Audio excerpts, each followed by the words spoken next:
quoi? Okay. Bakunzi ba radiyo televiziyo impinduka turabasuhuje. Ni Maniragena Valens mu Burusiya, ndi kumwe n'umukambwe mumenyereye Nsabimana Evariste. Tuje kubaganiriza nanone ku bintu byo kwamagana byo kwamagana umuco wo kwica, byo kugerageza gushaka umuti watuma urupfu rwimurwa ntirukomeze guhabwa intebe iwacu mu Rwanda ndetse no mu karere kacu. Evariste, ndagira ngo usuhuze nawe abadukurikiye. bakunzi ba radiyo televiziyo impinduka ndabaramukije, mugire amahoro y'Imana. Mwumve ko kizira kwica umuntu, kirazira kwica umuntu kuko ari umuntu. Ntabwo ugomba kubaza ngo ni mwene nde, ni uwahe, areshya ate, angana ate. Ni umuntu, azira kwicwa. Umuntu yaremewe kubaho, nibyo Imana yadutegetse. Wakomeza. Imana yadutegetse kubaho, kororoka, kandi noneho wenda tugarutse no kukwemera kwacu kw'abanyarwanda, nyine kwa kinyarwanda kusanzwe kuzwi. Umuntu abaho kubera kubyara, umuntu abaho mu rubyaro rwe. Igihe cyose umuntu agifite abamwibuka, abamuzirikana, aba ariho, ari mu be, ari mu bamukomokaho. Nyine nk'uko bivuze, kirazira kwica umuntu. Iyi ntero tubimaze iminsi twayiganiriyeho umwaka ushize kenshi. Uribuka ushize mu kiganiro cya nyuma twakoze umwaka ushize, tuvuga kuri wa wundi watubwiye ngo tuba turi gutongera abantu byo kureka kwica. Uti wenda uwo mutongera icyaduha ugafata abantu bakareka kwicana, ariko urabona dukomeje kubona urupfu, intambara, byose bikomeje guhitana abantu. Ese koko ni ukubera iriya migani yaciwe ikomeje mbese yatugiyemo, cyangwa ni ibindi bintu bibitera? Kugira ngo hari iriya migani igana kwica umuntu yatubayemo karande.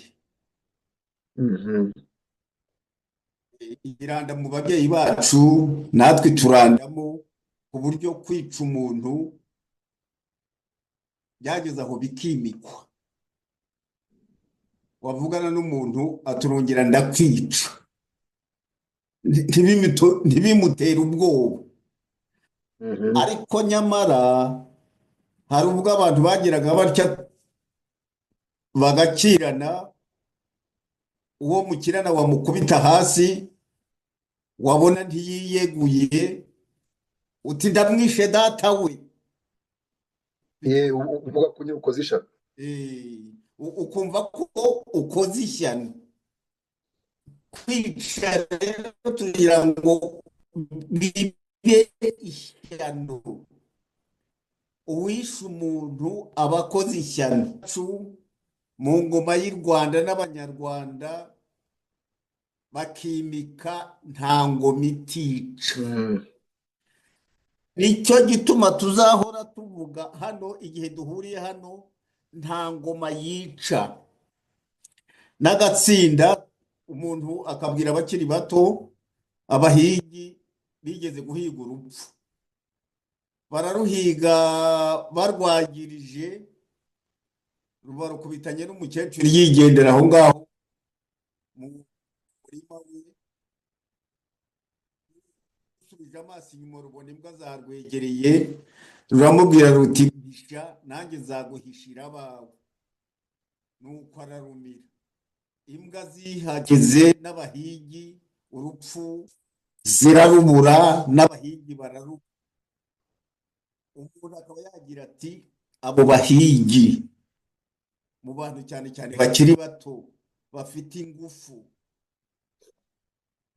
bongere bahaguruke bahige urupfu, barwagirize. Noneho umukecuru naboneka iruhande aho, bamukubita inkokora yigira inyuma, noneho baruzingazinge.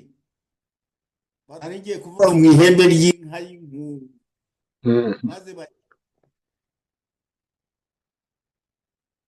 barutsindagire mu isenga itagwa imvura ntive izuba, ku buryo urwo rupfu rutazongera kubura umuti u Rwanda.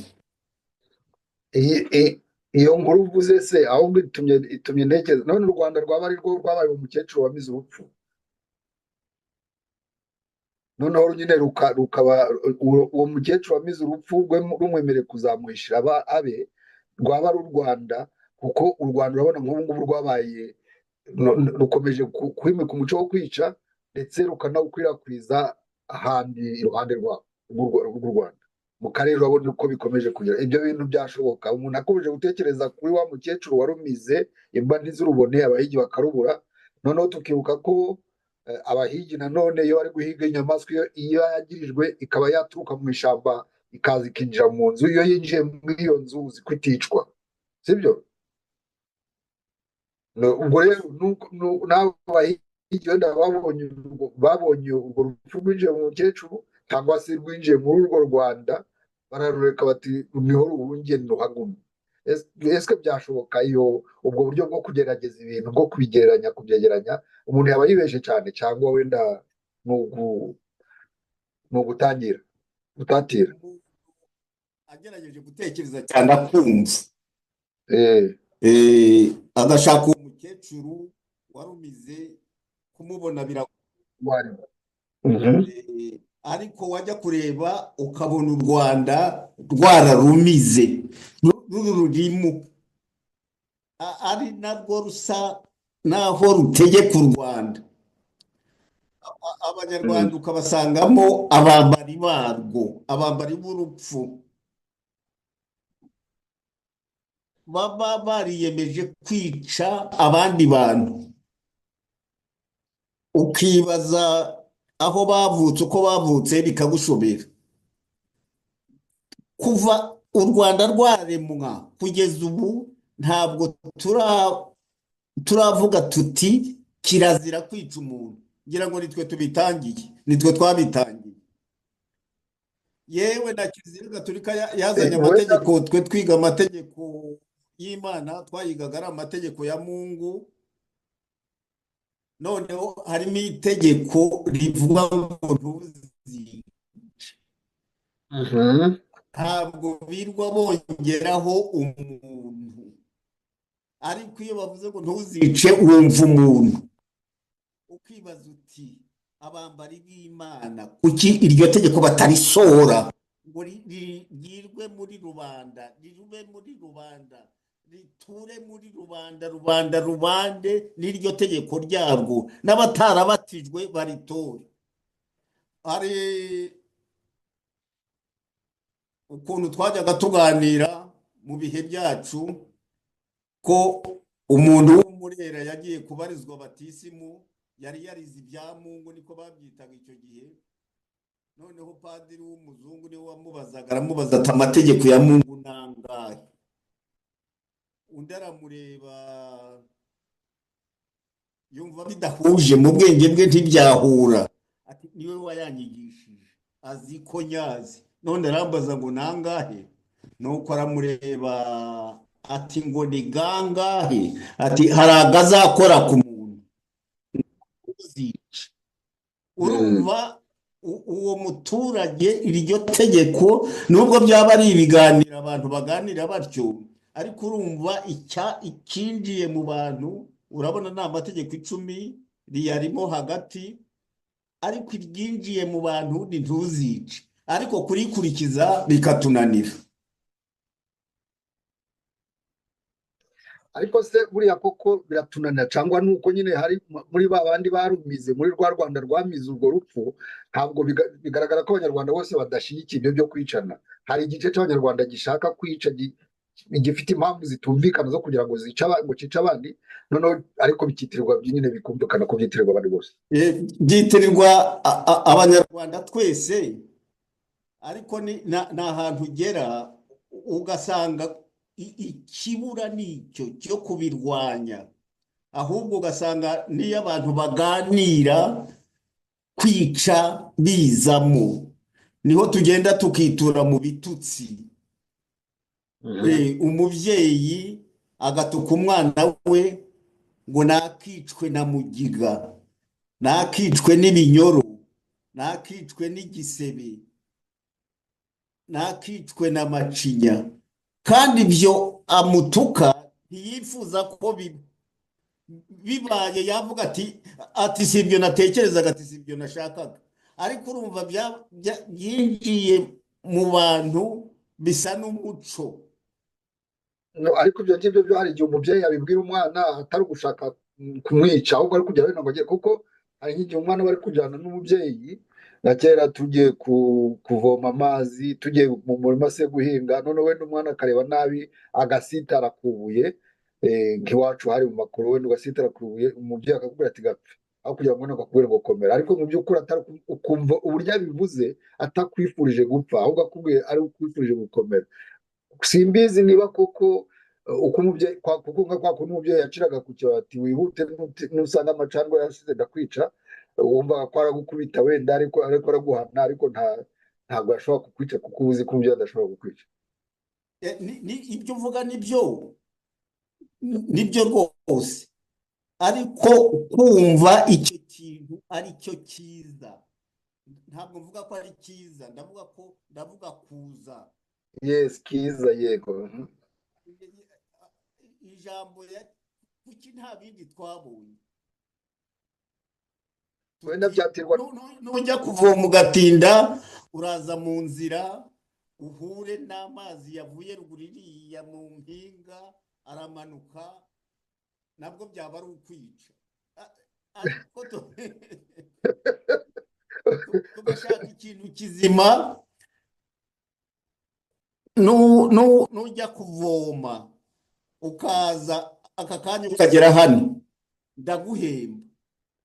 Yego, ibyo byaza ndaguhemba, nyine nibyo wenda muntu, ariko rero guhemba umubyeyi, hari ababyeyi bahembaga nyir'umwana, uraza akaguhemba, akagufata neza, akaguhereza amata, akaguhereza se ikigori cyokeje, ibintu nk'ibyo, agakora no mu nkono igipfunsi,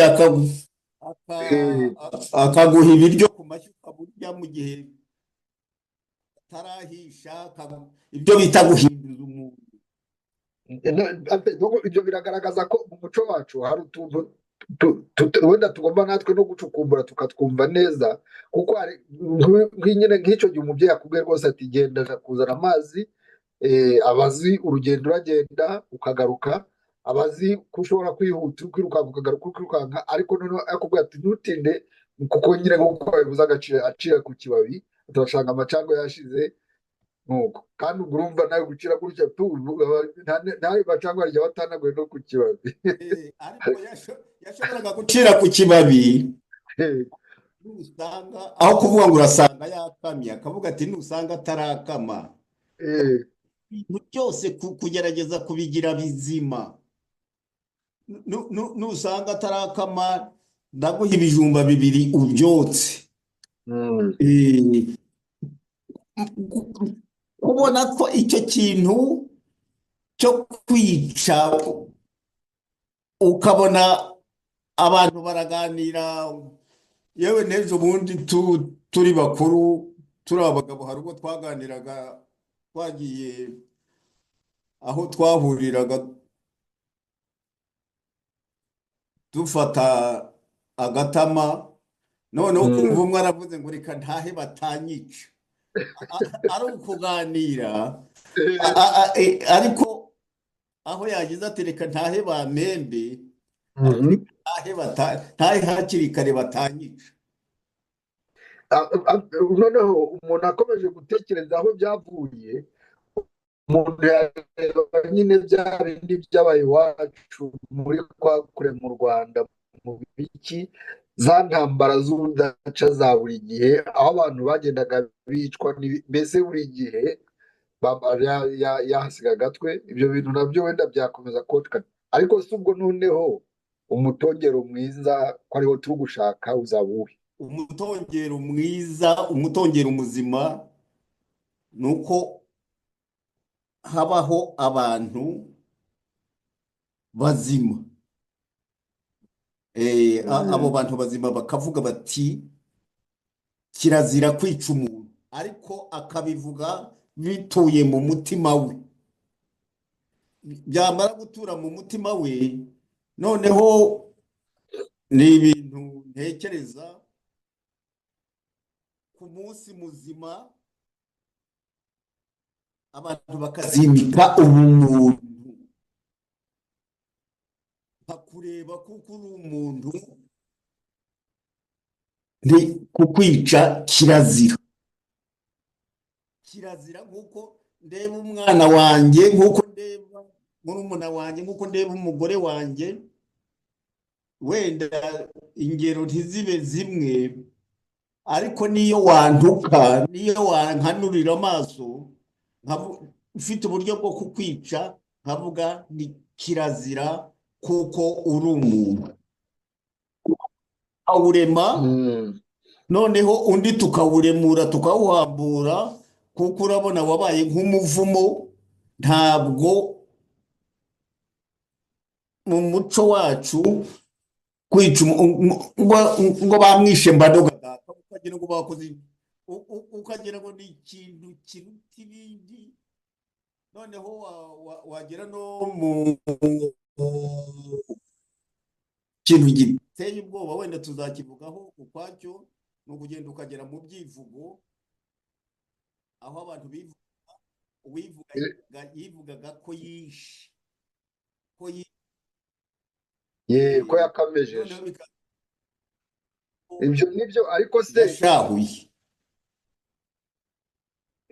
ibyo nibyo ndumva tuzabivuga, hari ikiganiro tuzakora kuri ibyo byo gushahura, ariko nibyo byo kwica. Hari ikibazo, hari umuntu ushobora kuvuga akatubaza ati ariko se mwebwe mushaka kurema igihugu cyangwa se umuryango utazarwana, kuko hari ukwica nyine kubera ubugome, hari ukwica kubera intambara, kandi intambara ziriho uko kuva isi yaremwa. Ibyo bintu turabikura mu gihugu cyitwa u Rwanda, iruhande rw'aho bihari bizashoboka, umutungero uzakora. kuko urabona nk'iriya ntambara iri muri Kongo ubu iri guhitana abantu bari kuzira ubusa. Ibyo bintu dushoboye kubikura mu Rwanda, tukarema igihugu kizima kizira kwica, akaba aricyo tuzamukana, uwo muco twawanduza abaturanyi bacu, kuko twaba twumva ko tubarusha kutica.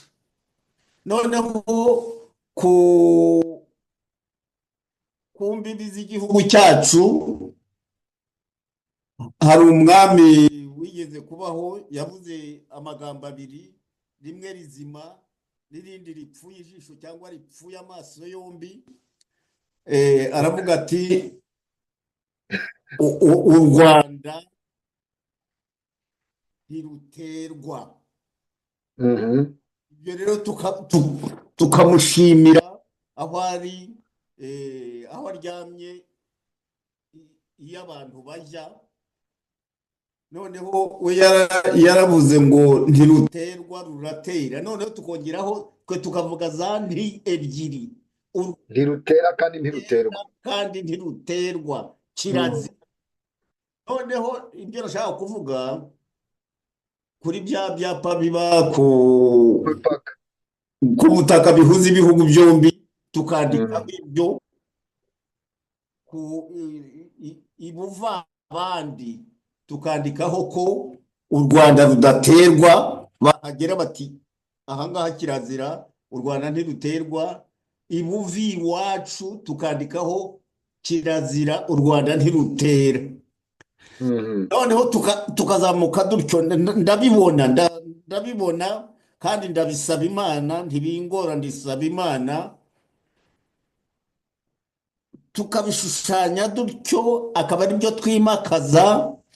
Abana bavutse akaba ari byo bavukana, bikaducengeramo nk'uko ibyo byaducengeyemo. Noneho ibyo tukazagira umunsi,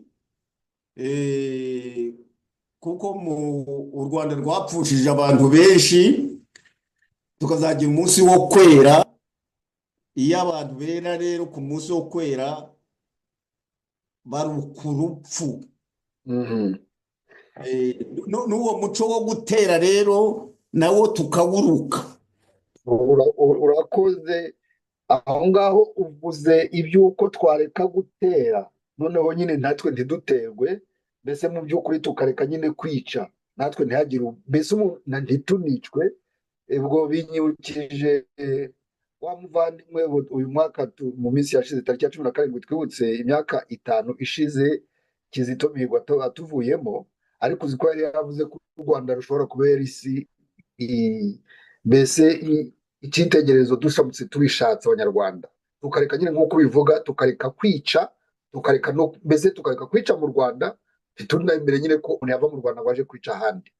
Ibyo ngibyo Kizito yarabizize muri za ndirimbo ze nyinshi zashakaga amahoro. Ubu ngubu arareba ati muri ka ndirimbo Mon frère Congolais n'ibindi byose, ibyo bintu byari bikwiye koko umuntu abitekereje neza tukabikora, abanyarwanda tubyemera tunabishatse, tukareka kwanduranya n'abaturanyi, icyo gihe natwe ntawadutera, tukaba isoko y'amahoro. Ibyo ngibyo numva wenda ibi turi gukora byo gushaka umuti tubigezeho abanyarwanda bakatwemerera ari benshi tukabishyira imbere, byadufasha. icyo kintu ni ingirakamaro, kuko iyo abantu biyemeje ikintu bari mu gihugu cyabo bavuga bati iki gihugu ni icyacu, ubutwari ntibube muri biriya byo kwica, tukabuhanagura ubwo ubutwari bukaba bw'umuntu wafashije undi, wagobotse undi, wasanze umukecuru yaburaye uramugaburira kuko umurusha ibyo kurya, uramugaburira uramuha. usanze tekereze ikintu kibi gishobora kubaho ni ukubona bwije mu rugo umubyeyi ari n'abana be nta kintu afite cyo gushyira mu ngo ati ni ikintu kibi, ni ishyano, ni ishyano, nabyo ni ibyago bikomeye by'indengakamere. ariko yabibuze ukamugoboka, urareba uko twajyaga dusuhuzanya, umuntu akaza ati kwa Manirage na mwaramutseho, noneho ugasubiza uti waramutse nawe, nta byaraye, ngwino urye, ngwino urebe, ngwino ushyikire. koko yababaye akaza akakubwira, ukamugaburira akarya, agaterera isuka ku rutugu akajya guhinga. yaba atababaye, ufite amarwa aho mu rugo iwacu, ukamukubita uruho akagutomera isuka ye akabikubita ku rutugu, akajya mu murima we guhinga. nguko abantu bakwiye kubaho, ntabwo ari kujya kurya ibi bya ruzungu. inda twarayiremanywe, inda ni mbi cyane. urabivuze wenda, ariko se ubundi ko ibyo byariho nk'uko bivuze ko byariho iwacu, harya ni intambara yatumye bigenda, intambara y'inkotanyi cyangwa ni iki, byagiye gute, twabitakaje dute? ariko urabona iriya ntambara uko u Rwanda yaruhindanyije, urwikekwe rwajemo, abantu baje bica abantu nta mpamvu.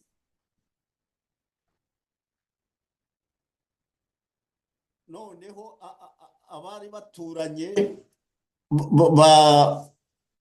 bakabaho mu rwikekwe, aho wajyaga kurahura umuriro, aho wajyaga gusaba amazi, aho uzi ko ba mama yaragendaga akajya gusaba umunyu kwa mugenzi we. nibyo rwose, noneho abantu akaba ntacyo umuntu yakwima undi.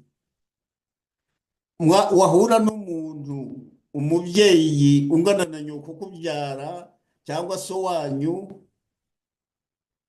ati mwana wanjye, iryo jambo ati mwana wanjye ugenda nuko tungana uku, yabakubyaye yakubona ati mwana wanjye uraho,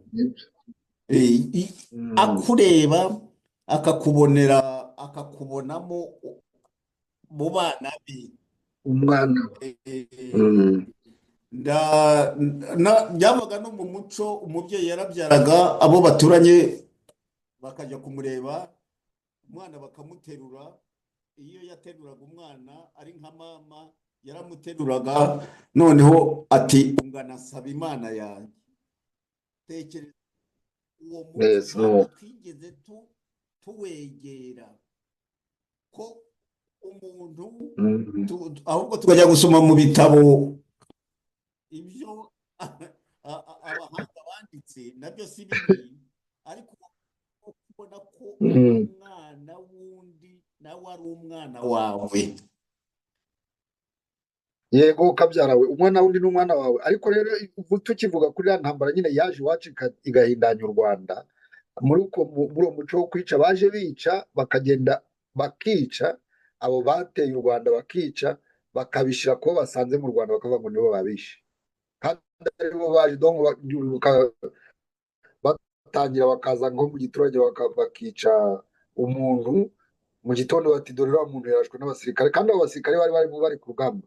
Abo bantu baje bakamwica bati niba abasirikare banyu bamwishe, bakagenda bakakwicira Rwambuka cyangwa se Gapyisi, batishwe na Habyarimana. Abantu bakabifata bya bindi wazivuze nyine by'urwikekwe yo kutemerana, bigatangira bikaba. Ibyo bintu bikomeje kubaho n'ubu ngubu, ndetse uko bariya bateye u Rwanda bakoze, mbonye n'abari gushaka guhindanya Kongo bari kubikora. Ni wa muco nita umucoco. Abanyarwanda bitwa ko bazi ubwenge n'ubwo gukora amahano, noneho akaza akakubikaho urusyo, wowe mwarimu akaba yaragutanze kubitekereza, umushinga we wo kugushinga icumu, ayo mahano akayakora, yarangiza akayagukorera kandi akabivuga. Ibyo rero mu muco wacu, wa muco nita umucoco, nibyo bita ubwenge. Uzumva bivugwa n'ubu bavuga bati kanaka azi ubwenge, kanaka azi ubwenge. Niba narabikubwiye, umuntu yivuga, mu kurangiza wumva iryo jambo aravuga ati ndangije n'imfura ye iyanjye irandengera. Uwo muntu rero abandi bakamusingiza ngo bazi ubwenge, kandi ari gukora ishyano. Ibyo by'amahano nyine yabaye iwacu, y'izo nsyo bagiye bagereka kuri bamwe, kandi aribo bakoze, abo bakoze amahano bakayitirira abandi, nabyo wenda byazagenerwa ibihe byabyo. Ariko icy'ingenzi, ndumva abadukurikiye bashobora kumva ikintu twahaye agaciro, turi gutekereza ku buryo urupfu rwakwimuka rukava i Rwanda, u Rwanda rukaba igihugu cy'amahoro.